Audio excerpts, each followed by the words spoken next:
Hello and welcome to this lecture on global objects. What are global objects?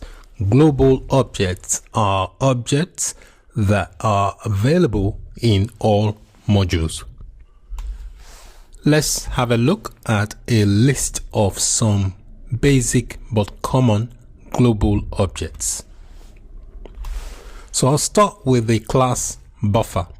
This is basically used to handle binary data. And then we've got the underscore directory name. Basically, it's a directory name of the current module. In a way, the underscore directory name is not actually a global object, but rather it is local to each module.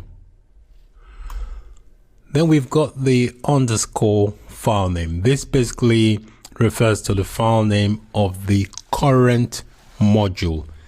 Again, this is not actually a global object, but rather it is local again to each module.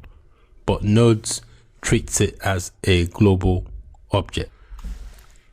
And we've got the clear immediate object.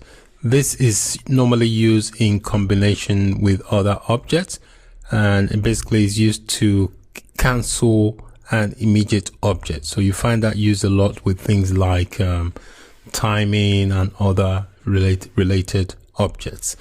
We've got the console. Console, basically we use the console object to output or print things out to the console.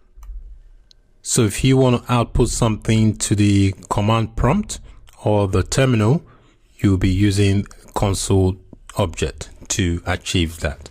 And then we've got the export global object. This basically is used as a reference to module. So before you can use a module in a way, you have to export it or reference it. So that's what that export means.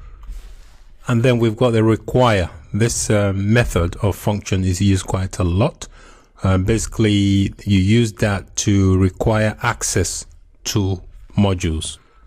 So these are some very basic but common objects, global objects that are used quite frequently in Node.js.